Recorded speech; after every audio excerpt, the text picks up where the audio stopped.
حارة الدنيا. دقيقة، لا تنقع هواي لا تنقع هواي، يفسد الزرع على اساس انا افتهم. فيكاليسيون. هذا فيكاليسيون هذا. 70% نفسها اللي هي قدام الكاميرا ورا الكاميرا، تبقى 5% شنو؟ بعد سنة من هسه اي. شلون تتمنى تشوف نفسك كشخص؟ صبحكم الله بالخير ومساكم الله بالخير، مشتاقين للحديقة مو؟ اليوم يوم كامل بالحديقة بيوم العطلة.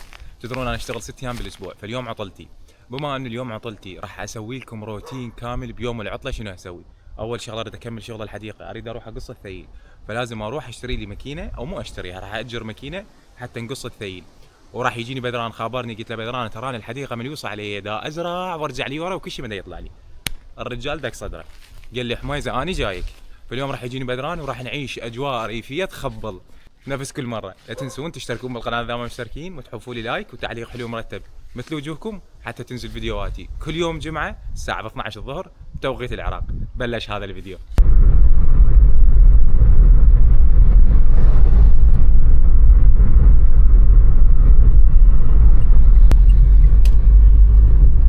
معزل. لا بس لا معزل. اي والله معزل. مو خو السالفه هاي يابا، ما مقسوم لي اقص الثيل اني. هذا جينا لقيناه معزل، نريد نجيب من عنده ماكينه حتى نقص الثيل. طلع باكر يفتح. يا الله.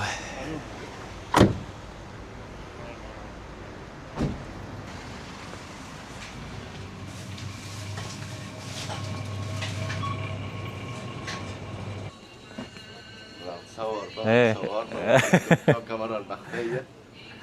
هاي كبدة شنو؟ بص دي كبدة اللي هي الدجاج، هاي اعرفها. ده بكر ده عيش. اعطينا يعني ترونج قطعة. بتاع ايش؟ هذا العجل. عيش. اي والله. وعيش ناخذ بدران. عجنا حاسوج قدحة عنب. تسلم. هلا هلا بمنصور، شلونك؟ شلون امورك؟ تمام ان شاء الله. الله يعزك، مشتاقين. هذا مال سامرة لو مال موصل هذا؟ هسه بعد نطلع؟ ما بوصل من هون من هناك بس اللي حمول. يعني من ناخذ من كل راي؟ يلا امشي. تاخذ شيء؟ ايه هسه انت حكيت بوقتك. هذا خوش طرشي مبين بدران. والله هذا خوش طرشي. انا الزيتون ما احبه، تاكل زيتون انت؟ علاقتي مو قويه ويا الزيتون. لا خلينا على الطرش. هاي الخياره صاعدها وتنزل. شبيك؟ يلا باشا نروح نحاسب ونطفر. بدران البضاعة جبناها، هسه وين نتوكل؟ 100 وين نروح؟ كل رايت؟ نروح نجيب فحم حجي اي؟ ومشاريب وشي نشعل بيه الفحم. كان المشروع شو نسوي حمزاوي؟ كان المشروع نقص الحديقة وترتيبات. رحنا لقيناهم مسدود. لقيناهم معزلين. هسه صار المشروع مشاوي وفحم. مشاوي على هذا الجو الحلو ونرتب الحديقة، نجهز والدجاجات. بيت كرجية لان كرجية حامل وهذا هم ما يدرون قرجيه مكركه ترى. والله قرجيه مكركه على بيضاتها، وحطيت جواها بيض مال بيش. هذا اللي طاني اياه عمو فرانك قشمر عليه بذاك الفيديو، قالوا لي مال بيش يا حميزه، هذا مال بيش. انا ما صدقت. بس ادعونا يفقسن بس. لا يفقسن ان شاء الله، والله يفقسن. وهذا حمزاوي. بدران ناخذ فحم بعد والله يا حمزه وين ما شفت ذيك الباب بعدها. فحم بعد وعصاير. وشنو بعد نريد؟ النار اللي نشعل بيها الفحم. بدران هذا الزرع يعني انا روحي تنسحل لما اشوف زرع. هذا بتموس. هذا يفيده. جوال والله ما تردد ولا ثانيه. بتموس انا هذا، حتى لو رشه على شربايتي قابل. والله العظيم اموت على الزرع. شباب هاي كحوليات ومحرمات نشرد بالنانع على السريع. شنو وين هذا الفحم؟ خذ هذا. وينه بدران؟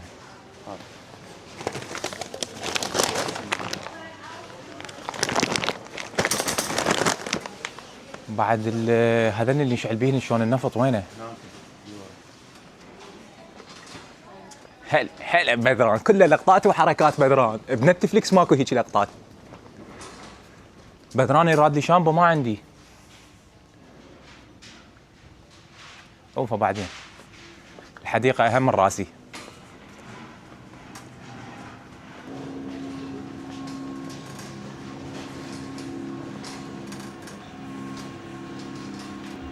هذا لو هذا هذاك البطل كان زين والله بدران. هذا البطل مو زين؟ مو احسن؟ هم خذ هذا البطل وهم خذ هذا اللي بصفه الابيض هم زين هذا. لا انا اقول هذا احسن، البطل بسرعه يطفي يطلع دخان. هذا في ناس العلب يستعمل بسرعه ما يظل يعدل. انا ما احب الريد بول. مشروبات الطاقه ما احبها عمي، ضد الريد بول. احنا انا ضد الريد بول. هذا بدران يشرب الريد بول. شنو تنصح شباب اللي تحت ال 18 على هذا المشروب؟ عمي لا ليش يشربون هاي المشاريب والله العظيم. اشرب لك شاي قهوه، شاي هماتين مو كل زين، اشرب قهوه شويه. يلا العاد راح نرجع. بس وانت ما راح تقدر تشرب قهوه الا تعبر 30. انا 30 ايجاد فسقم تشرب قهوه. هاي شنو؟ اي لا شلون؟ بدران ايش تشرب انت؟ اي حاجه مش حرام.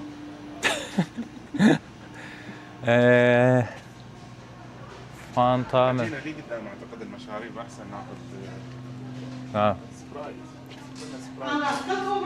سبرايت لو كولا زيرو. كولا زيرو هذا لي قدام خذ لك ورد يا ورد انا اريد شيء نوكل. شيء نوكل؟ اي يعني تريد تاكل من خيراتك. اريد اكل من خيراتي وعندي دجاج وبيض واريد اكون نفسي. يطلع ركض. انا هذا البصل الاخضر قمت اتشائم منه. قمت كل ما ازرع ما يطلع. والشباب يقولوا لي غلط لازم تسوي سواقي ما ادري شنو. زين. والحل؟ دقيق ما نستعجل. هذا رشاد؟ لا رشاد شنو لا؟ لا مو رشاد والله. مو رشاد، انا ما اعرف شو اسمه. جرجير. شنو رايك بالجرجير؟ ما اعرف، تريد تاخذ اخذ انت، بعد هاي حديقتك. نعم جرجير. دقيقة. جزر. كيفك؟ اقول لك اليقطين شكله حلو ذا يطلع. يلا بس اليقطين ما ينزرع هسه يمكن. والله ما اعرف.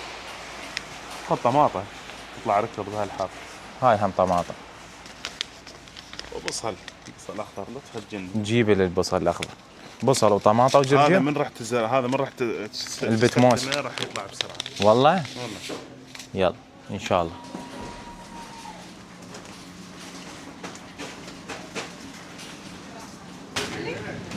ما تحطها بعلاقة فيك.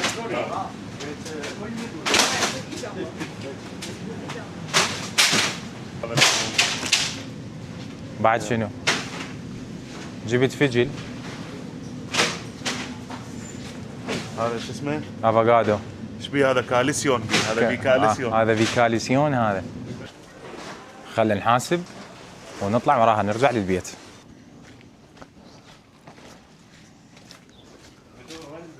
هسه حجيبهن.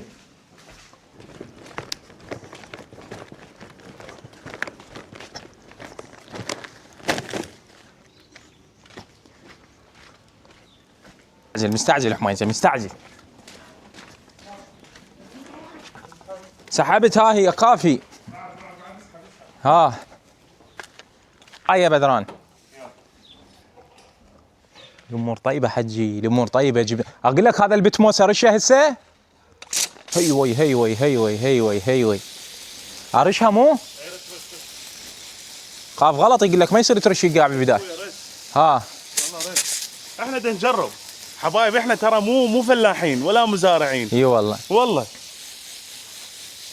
جو حلو. جاكم صيف. سبحوا شباب سبحوا. تونسوا حاره الدنيا. دقيقه بعدين ندب البذور وندب فوقها مي. يلا والله حجي هذا البتموس بدران هذا مو تراب. هذا تعرف شنو هو؟ هذا شلون الخشب ومبروش هيك مطحون. لا هذا تراب سميد. ادري من شنو. لعد ليش هيك خفيف؟ هو هيك لان سميد خشب هذا. لك بدران ذاك يوم رحت لفرنسا مشي زين وباوع لك المزارع. روحي انسحلت. حلو. روحي انسحلت. قبل تخيلت نفسي عندي كرابه وسوق. والله العظيم خيلت نفسي عندي كرابة وسوق. حلمي هذا غير حلو، ويصير عندي أبقار. ان شاء الله ان شاء الله. أنا تدري هذيك المرة الزرع الأول سويت جبت سماد، إيه خلصنا من عنده، زهق بدران نفسيته تعبت. تعبتني. بس أقول لك هذا الدجاج تعرف لازم شو نسوي؟ أنا لازم أسد الباب بعد الدجاج ما يطلع. هذا الخط، هذا الخط خليه مال شو اسمه، مال بصل اخضر، وهذا الخط. اي هاي خذ ساقية. الخط الاخير انا ممكن بس ننزل البذور. واهم شيء قالوا لي حمزه لا تدوس على الزرع. هو يلا. اذا انا ما ادوس على الزرع شلون اعبر لعده الشلبه؟ جيب وين البصل الاخضر؟ هذا البصل الاخضر انا راح ازرع هنا، نزرع الطماطه بالنص ومن هنا الجرجير. سمي بسم الله. يا الله. لا مو هيك مو هيك. وك والله مو هيك، قاعد انا ايش قالوا لي؟ هذا بدران طلع هماتين تجربته مو قويه. لا هسه نشوف. هذا الجرجير غير حلو البذور مالته. شو نسوي؟ تعال شوفكم البذور مال الجرجير. غير حلوه باوع. بس انا ايش راح اسوي؟ ما ارشهن مثل بدران، ازرعهن كل شويه كل شبر بذرايتين 3. وقف لي بس وقف لي. اسمع الديش دا يعوعي. هذا لازم يومين يسقي حمزه. نسقيه ماكو مشكله، اخلي الصندة عليه مفتوح.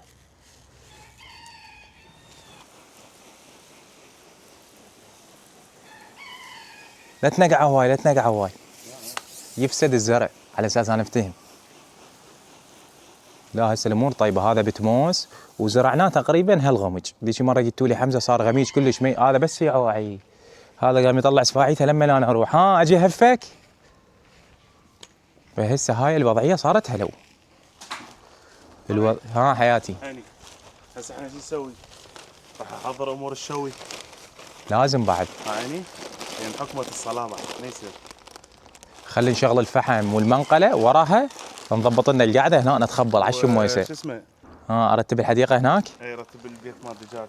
بعد انا اعوفك انت شغل المنقله انا هناك اروح اشتغل حجي.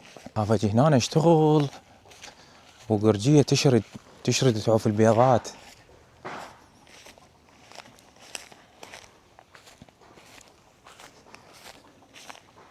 عيوني بيها مجال نشتغل. ارد اكنس جوه الضروق مالتكم خيسيها انتو، ونرتب هنا شويه الحديقه مالتكم بلا زحمه عليكم. يديك يشرد مني ذني ما يشردن.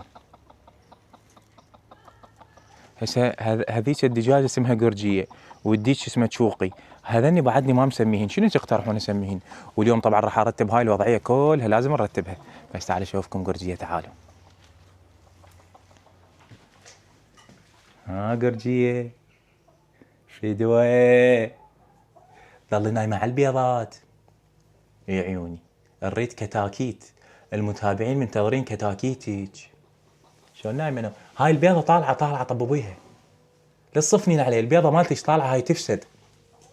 بعد ما ادري انت ادرى بامرك. فدوى الهلوجي شلون حلوه؟ شلون نايمه نومه حلوه بدران؟ ايه طيب الله يساعدها. بس هاي كركت وذنيك شو لاي بيضه لا كركن ذني شنو موضوعهن؟ خافته جايبين كبار بالعمر طلعي. والله ما ادري بعد هو فرانك الطانيان غير. رجعهن على فرانك نجيب غيرها. بس حلوات انا حبيتهن شكلهن حلو. بس انا خلي اسد الباب على قرجيه خطيه هاي خاف تخاف. لا تخافين بس اكنس.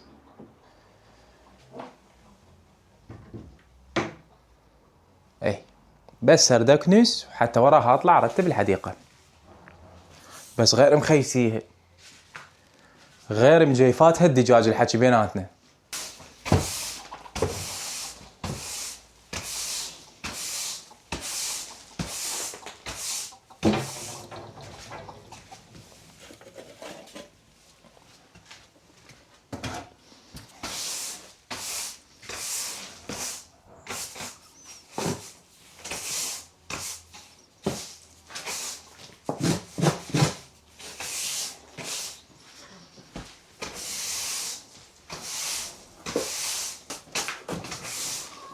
فيني؟ لا خلينا اكمل. فيني شويه اضلعي. انا اساعدك ما ظل صافن عليه. باك ليوقع هذا ليوقع. شوف هاي دي بيضان هنا. وين اكو بيض؟ اي كذاب. والله. ها كم بيض اكو؟ هاي دي بيضان هنا طبعا. لقينا بيضه. هاي طلع هنا بيضه الحجي. زينه الامور. بس مكسوره البيضه هذا يعني شويه من هنا مزروفه بس هي بعد بيها بيض. بيض ما لحق منا ومنا بيض. هاي مكركه هاي تبيض ما دا لحق على نفسي هذه. خير من الله. شلون امورك حمزه؟ طمني عنك. الامور طيبه. هذا انت ايش تسوي هسه؟ تنظف القفص. ليش؟ حتى تديمه. اذا تعوفه راح تتراكم بيه تكرم الزباله والاوساخ والفضلات. الانسان نفس الشيء. كل فتره انت لازم تديم حياتك. شلون؟ تنظف. شوكو بشر مو زين بحياتك تطلعه. الافكار المو زينه براسك تطلعها. شوكو درب اعوج فتت بيه حشاك تطلع من عنده. بين فتره وفتره تقعد مثل ما هسه انا انظف هذا القفص مال الدجاج. تقعد شنو حياتي بيها اغلاط؟ شنو بيها ناس مو زينه دخلت لحياتي؟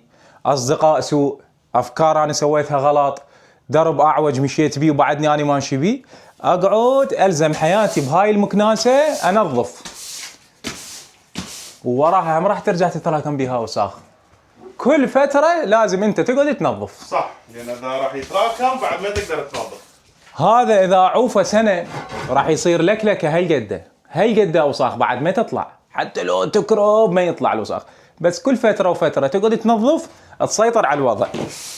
الانسان معرض لكل شيء. اعتبر حياتك نفس هذا القفص. حياتك نفس هذا القفص بالضبط.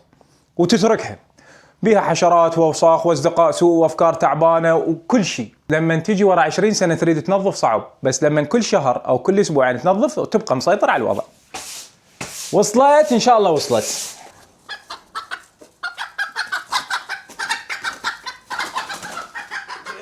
خطيه ليتعور. انا تعورت. جرح كل شيء عندي حساسيه من عندك.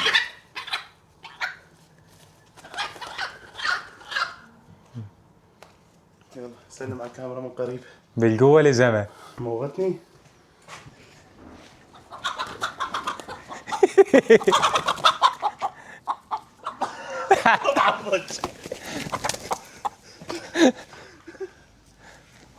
خلينا نروح هناك نلزم بالقفص انه راح يطب لي اللزمه هناك جوا.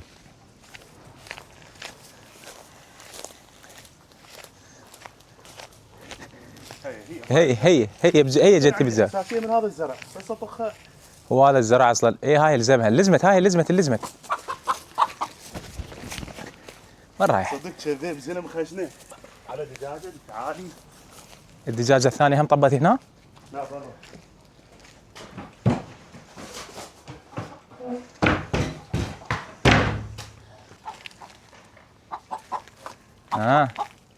وين جيتي؟ حمزه تلزمها حمزه. تلزمها. كفو والله. سلمي عليهم، سلمي على المتابعين. هاي طبا يابا غير انت مسويتها مزبله نريد نرتب. حطوا لنا لايك. يلا حطوا لنا لايك واشتراك بالقناه. تعليق حلو، تعليق. لا ليش رشيت رش؟ لا عادي على مهمه يبحثني. والله عادي. بيتكم ومستقركم. من الباكر عقب باكر الله مطلعهن. انا بدي اتعود انت تفتح لنا هذيك الباب يقوم يطلع من الباب. نفتح بس ذيك الباب بس هاي الباب لازم نسدها من الناسين. بس لازم نخليه في يومين ثلاثه هنا. انا بدي اتعود على المكان. يلا باي قرجيه. دير باش على البيضات بقرجيه. والله اختنقت قرجيه خطيه جوها خطار منا ومن. اللي يدفوها. يلا هذا ماي واكل ومشوا اموركم بعد. الحديقه خاست من وراكم. الزرع ما نجاح. هاي الباب اسدها. وهاي الباب تنسد. بعد هن يصير هنا يلعبن ويرجع. وهواي احسن. بس خلي اشيل هاي شويه الهوس اللي هنا. وهذا الزرع بعدين ارجع له يوم ثاني. بس هاي هنا هم خوش قاعد تدري. بس خلي لهم هاي الهوس.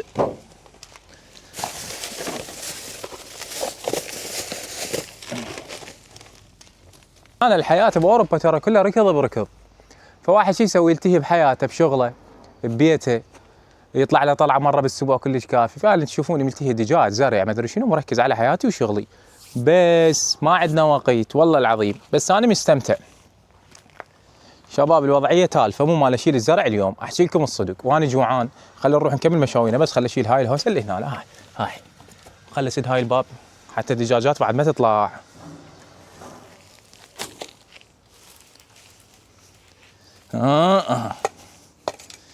الدجاجات يظلن جو. بس اقول لك انا انقهرت هاي هن الدجاج ترى يسبح بالتراب تدري، بس انا انقهرت عليهن، خلي افتح لهن السيراميكا يطلعن هسه من هسه. والله قلبك طيب. والله انقهرت عليه، خطيه هذا القفص ما يكفيهن. افتحن وسد الباب وسد هاي الباب. اي افتح السيراميكا بس هناك واسد هاي الباب، انقهرت عليهن خطيه، قلبه ما ينطي. انا قرجيه وياها 10 عمر ترى. يلا جيت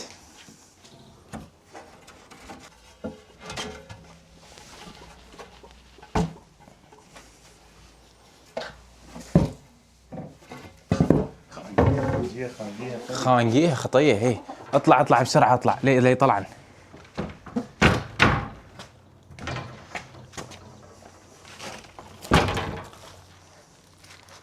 هسه يقوم يطلعن ويطبل من هاي الفتحه. المنهاج خلي نكمل مشاوينا ضلعي. والله هذا الجو مال الواحد يطير درون. مو خادماني وتدلل. يلا درونك وينه؟ تؤمر امر، حسبوا 1 2 3.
اي باوع الحركه مال بدران ديك فعاليات.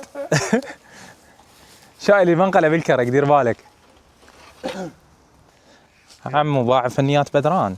هاي انت مسويها. والله فنيات بدران هاي. انت مسويها ضلعي. والله فنياتك هاي. طرشي وطماطه وافوكادو وليمون وفجل. مال على السريع. لك هذا شنو الترتيب؟ شنو هالدلال هذا؟ اقول لك هاي صدق حلوه حياه الريف طلعت. طبعا. والله العظيم حلوه.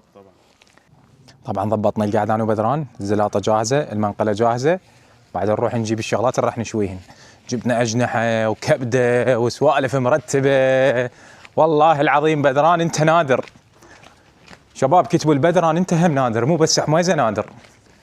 اسعد هذا خلاص عودنا نسوي الكبده. شنو التبديل؟ ها ما شاء الله الاجواء ولا غلطه. يا اخي الجو لما يصير حلو غير يعجبك، بس تقعد بالحديقه تشوي تتونس. هذاك هناك الدجاج مال الجيران مشون مسوي له بيته وقفص مرتب هناك. نجهز الصفرة ونجيكم. يلا ضلعي. وجبنا هذا السجق هنا يصوحوا له مرقيز، ما ادري شلون يعني احنا بالعراق ما ادري شلون المنبار يجي محشى لحم مثروم وبهارات كلش طيب بالشوي. هسه نشوي ونعطيكم راينا. مستمتعين ويا حمايزه انتم ها؟ معيشكم اجواء الربيع اللي تخبل هنا. شلون هالريحه؟ تخبل اقول لك جبت ماعون نحط بيه؟ اي شلون لعبها لما نحكي. اقول لك هاي ريحه الدخان غير طيبه ما الشوي. هسه مال بودي يخلون عطر ورش منه كلش طيب. هاي معين معدل. انا ما غشك حمزاوي. والله العظيم أنا معدل. ما غشك. افاجئك. فاجئني. نرد على اسئله. بعد شويه ويا الاكيل نقعد ونسولف وندردش، وانا اصلا وياهم عندي سوالف. مو انا استحم ما اكل قدام الكاميرا، مو تدري بيها خجول. هلو. ما طق. لا باوع اكو واحد من الشباب اي سألني بالانستغرام قايل لي حمزه انا مشكلتي اهلي ما يفتهموني. قلت له يعني شلون اهلك ما يفتهموك؟ قال دائما امي وابويا ما يفتهموني. زين. قلت له اي؟ قال وانا يعني صار لي فتره ما احكي وياهم متعارك وياهم. غلط. اي شوف اريد اقول لك شغله باشا. غلط. راح اقول لك شغله بس مو هسه، بس من اقوم من يم الدخان راح ارد عليك. لان نعمه بالدخان. اي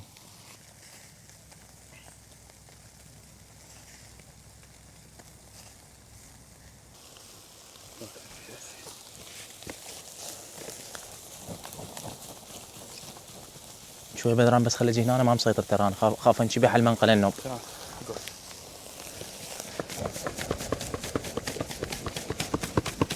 قايل لهم كل فيديو عندي كلب ينبح من اول ما بلشت القناه. ذاك هذا مال جيراننا. كل فيديو عندي كلب ينبح. لا اقول هسه هذا الفيديو لازم عندي كلب ينبح، هذا نبح. لان لازم نقطعه.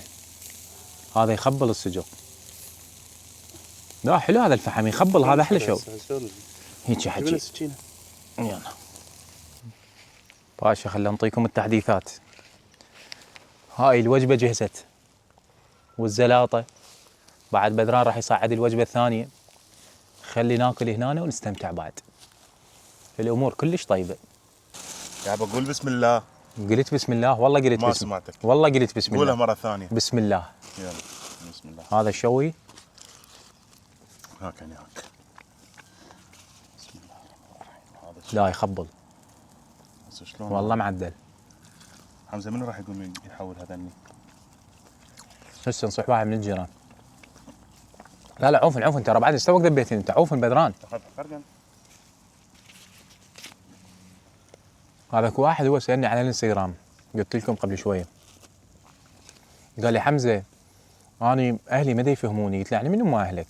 قال لي امي وابويا، فدائما عندي مشاكل وياهم. حاليا انا ما احكي وياهم. المهم فهو الظاهر عنده خلاف على مود دراسه او هيك شيء. بعده شاب صغير هو. شوف اريد اقول لك شغله. انا دائما اقولها. انت تفهم اهلك مو اهلك يفهموك. بالنهايه امك وابوك هذول الاتش ار مالتك بالحياه. شنو الاتش ار؟ شايف بكل شركه اكو اتش ار، هذا اللي يكون مسؤول عن الجايز، عن الرواتب، مشاكل الموظفين.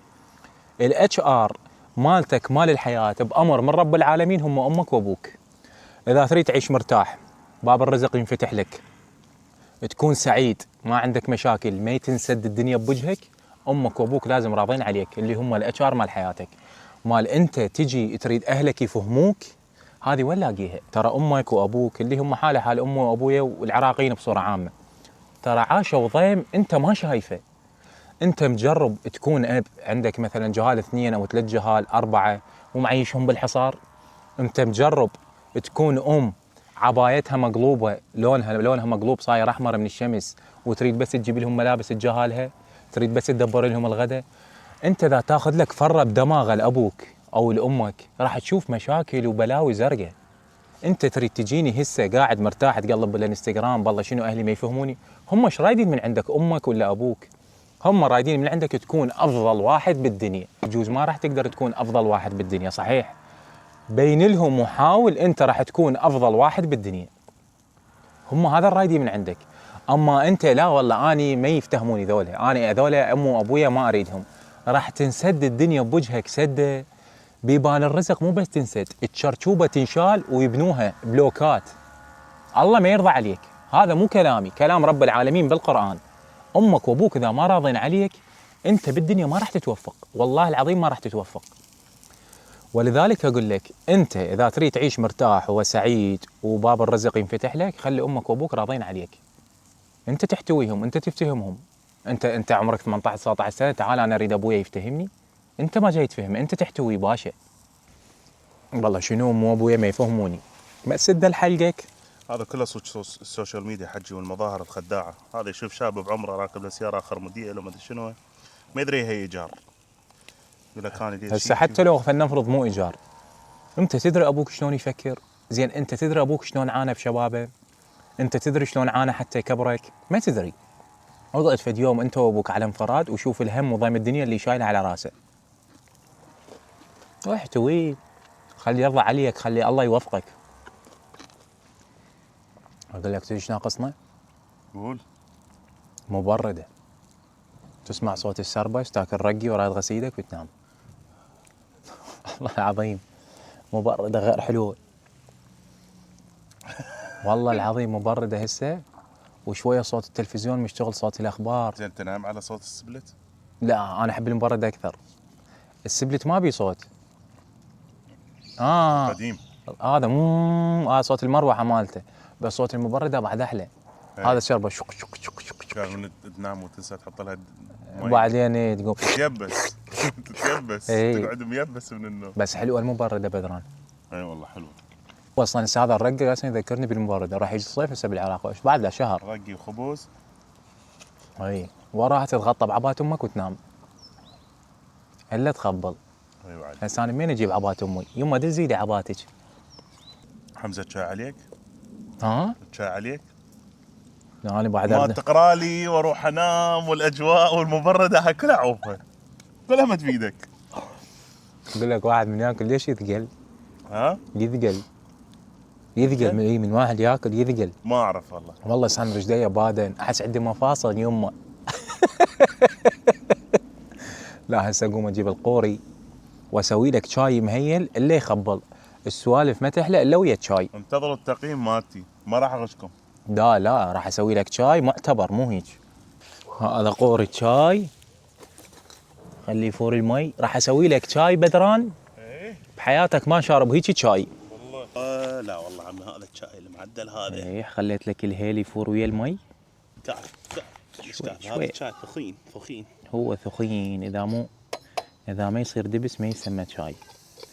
قبقه ارفع هاي حتى بعدين ما تصير حاره. جاهز على اسئله؟ هاي شنو هاي؟ شو تريد تسالني؟ جو حلو. جو يخبل شنو حلو؟ توك اكلت. الرقي موجود. شاي هاي بشهاده. هاي الشهادة. عندي مجموعة أسئلة ترس. راح نسأل. ايش قد من شخصيتك الحقيقية اللي نشوفها قدام الكاميرا؟ من شخصيتي الحقيقيه ايش قد قدام الكاميرا؟ اي. خلي انزع المايك حتى شنو الصوت يكون واضح بيني وبينك. اعطانا المايك. لا لازمه هيك يلا. بس دائما لا تحرك. شخصيتي تقريبا 95% نفسها اللي هي قدام الكاميرا ورا الكاميرا. تبقى 5% شنو؟ مرات من عصب، من ضوج، خاصة أنا مرات بالشغل أعصب إذا أكو شغل غلط، مرات ازدحام، مرات ويا الأصدقاء يجوز تعصب، يعني تصادفك بالحياة أشياء يجوز تعصبك تضوجك، يعني هاي أنا ما أطلعها قدام الكاميرا. عدا هذه تقريبا 95% شخصيتي اللي قدام الكاميرا هي نفسها ورا الكاميرا، هيك أعيش، هيك حياتي، هيك بساطتي. يعني أنا دائما حتى تشوفون أحط الكاميرا هنا بصدري واطلع اسولف اتمشى ما اعرف شنو، ادخل على المحلات، هاي علاقتي ويا الناس وهاي طبيعتي وشخصيتي. واللي يعرفني اصلا بالحياه راح يعرف انه حمزه نفسيته اللي قدام الكاميرا هو ورا الكاميرا. زين.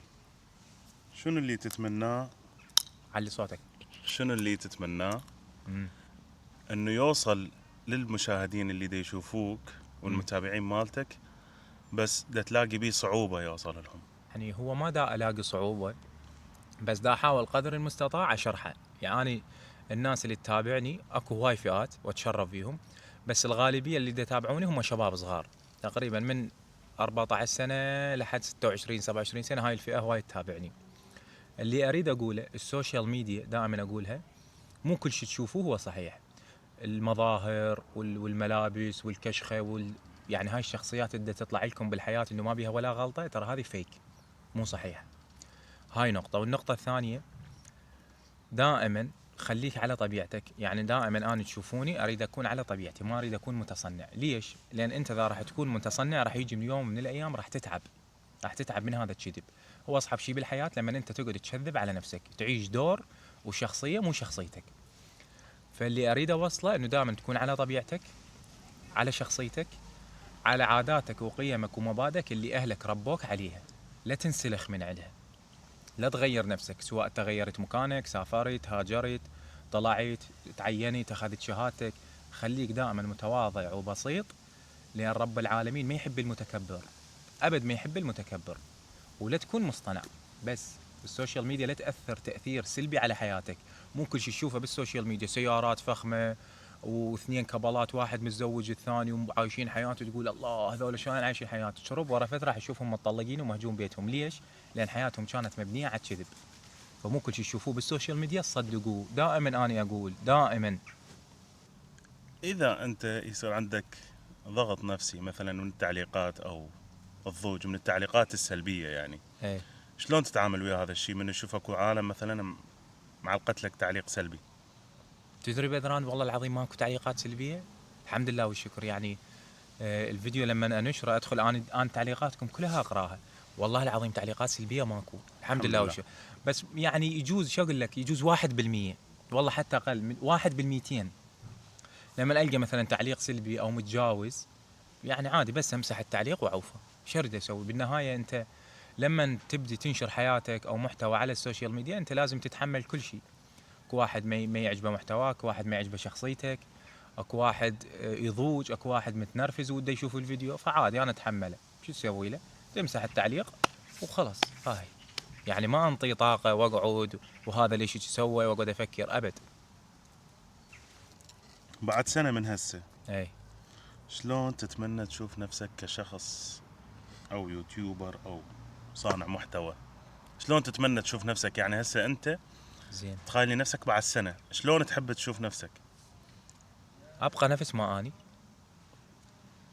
بصحه زينه، الحمد لله والشكر. اني مو طموحي يصير عندي فلوس هواي وسيارات، المهم اكون انا بصحه زينه واهلي بصحه زينه.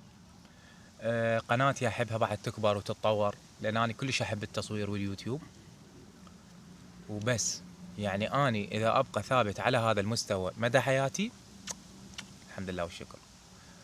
عندك طموح حمزه؟ اي عندي طموح، عندي طموح اطور من شغلي، اطور من نفسي، صحيح، بس كله انا عايفه بيد رب العالمين. مرات انت تخطط وتسعى، بس شنو يبقى هو يما رب العالمين، سواء يريد يوفقك بهذا المجال، سواء اضام لك شيء افضل من هذا. انت لازم تبقى عندك طموح واحلام، ماكو مشكله.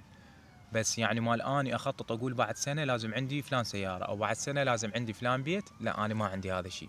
اني اسعى والباقي بيد رب العالمين. بس عندي اهم شيء ان شاء الله هذا كله بيد رب العالمين، انا بصحه زينه والناس اللي احبها وعائلتي هماتين بصحه زينه. زين، مو بس على اليوتيوب، بصوره عامه عن الحياه، شنو اكثر شيء يخوفك، النجاح لو الفشل، وليش؟ الفشل ما يخوفني، النجاح يخوف.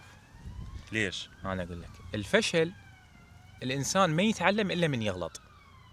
مرات انت تفتح مشروع ويفشل هذا المشروع، انت صح يجوز خسرت فلوس فلنفرض، خسرت وقت، بس انت راح تتعلم من هذا الفشل.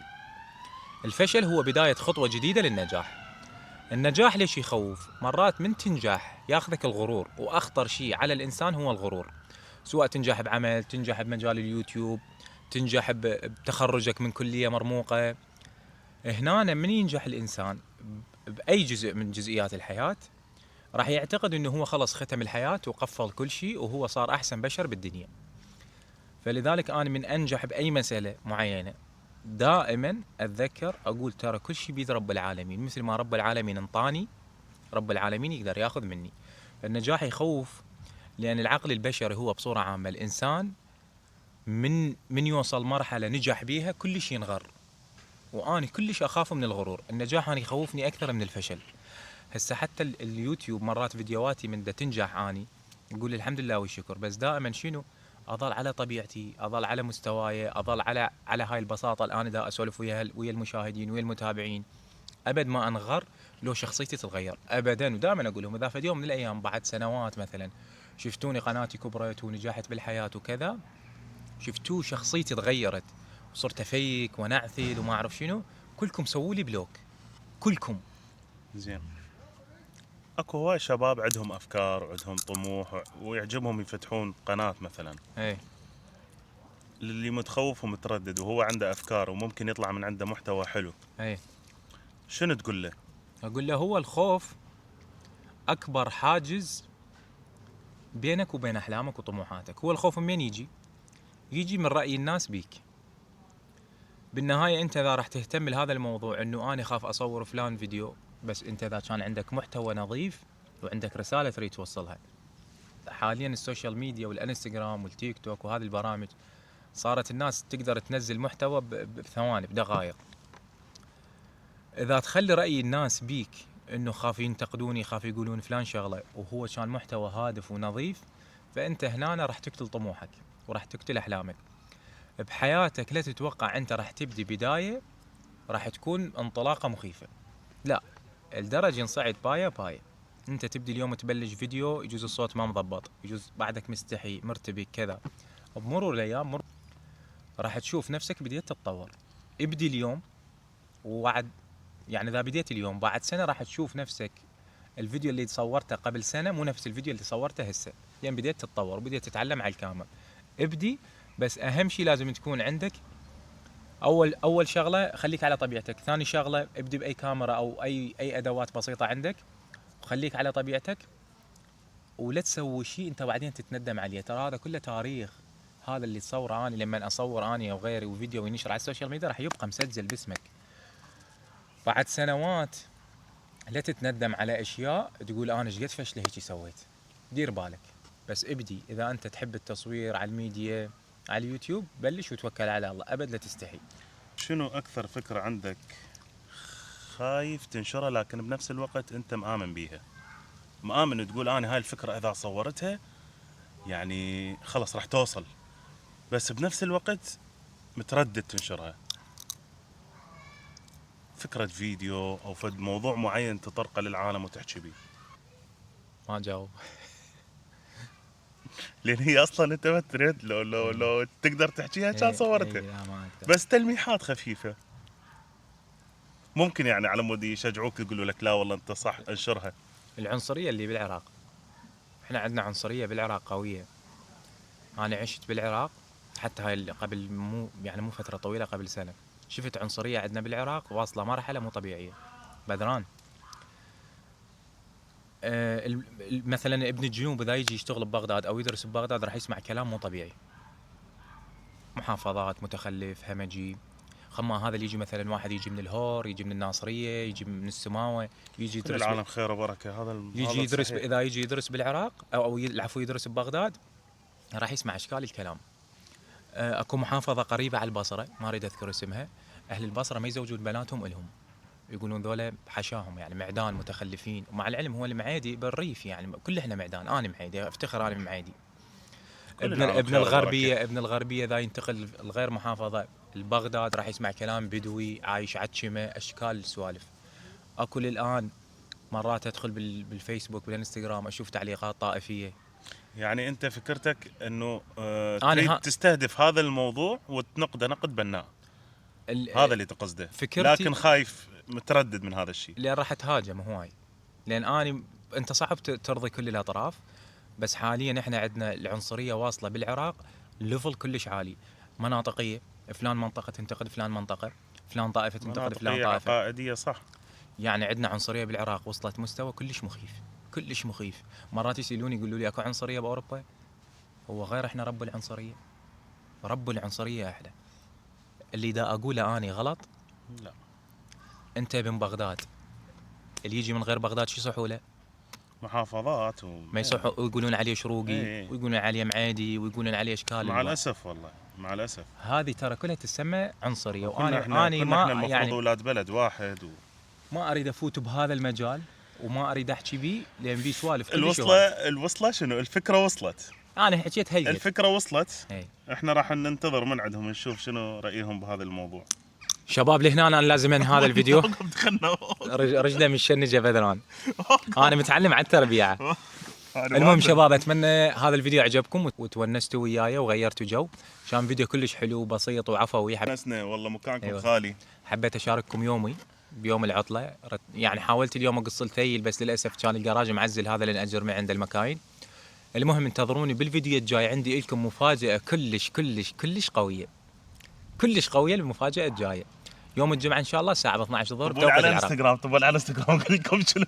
هي عندي مفاجاه لكم تخبل الاسبوع الجاي. اذا عجبكم هذا الفيديو لا تنسون تشتركون بالقناه اذا ما مشتركين، وتعطوا لي تعليق حلو مرتب مثل وجوهكم، ولايك اكيد. تحياتي لكم ومع السلامه.